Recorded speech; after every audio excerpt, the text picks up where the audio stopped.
Hey Kevin, quick demo video for you for your KRORSSGUARD here. Got it all done today, got your blades done. What I'm going to do is I'm going to do a quick demonstration of the functionality because this battery is almost dead and I don't have the means to charge it. So because it's a lot bigger than what I normally put into a Sabre. So you're going to have to get a battery charger for this guy. But while it's got a little bit of juice, I do want you to see what it does. So your top button is your activation.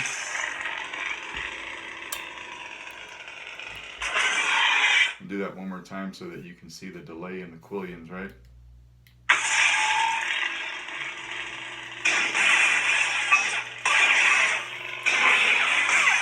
Bottom button is your auxiliary.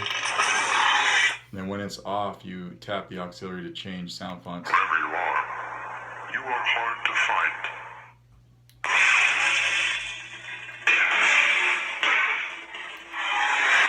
find. Again. You're hard to get rid of.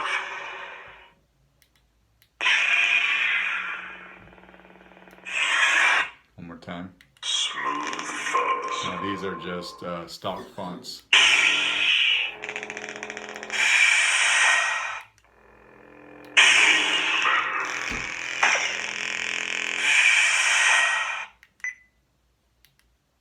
Team C.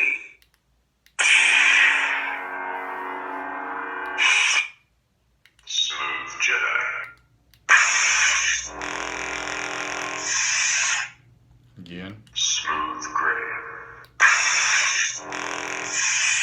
Smooth. Team C. On directory.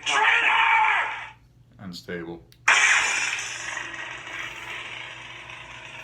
So now you can see that it's working here, and I made it through the battery.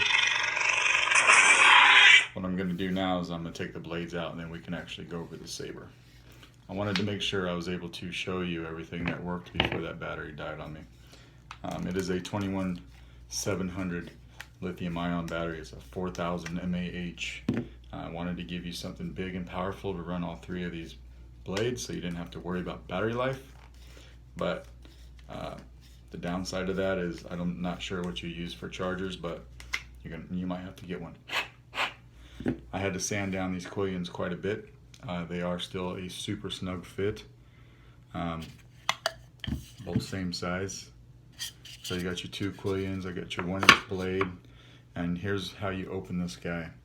So let me show you your stock NeoPixels in there. One in there, obviously.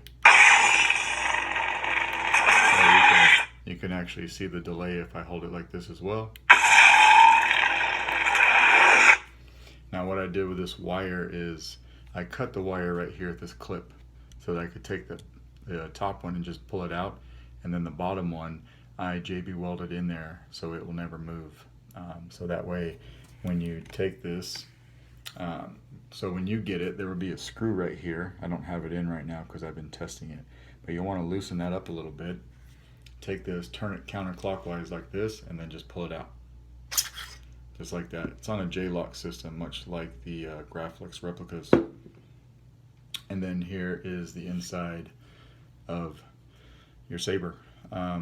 You're used to getting CFX with me, but for this guy we went with a Proffie 2.2. I just figured with the blade styles on Proffie they're so much better, and for unstable effects, and for this guy you really just needed, I felt, a Proffie to really bring the Sabre to life. And then here is your battery. It's a little fatter and it's a little longer than what I usually do. So I tried to make it to where you couldn't see any wires on the board. Everything's wired from underneath. Battery compartment, you got a KR Sabres 28mm bass speaker, and then it does say KRORSSGUARD on, or KRORSSGUARD, however you want to say that. It says it right there. And then it says Solo Sabres right here. So that's how you take the battery out. That's how you get to the inside of your Sabre. When you put the handle back on, you'll notice there's a hole right here. It's only on one side. It lines up with that screw that you took out, and then you can also know that your wire is on one side too. So that goes on the wire side. So we just want to put that in there. It's a little bit of a snug fit, but just push it in and then turn it clockwise and it'll lock right in place. So once that's all in there, just take this wire and push it right in there, and then you can't even tell it's cut. So that, sir, is your saber. Hope you like it. I'll pack it up tonight, get it out to you tomorrow morning. Thanks.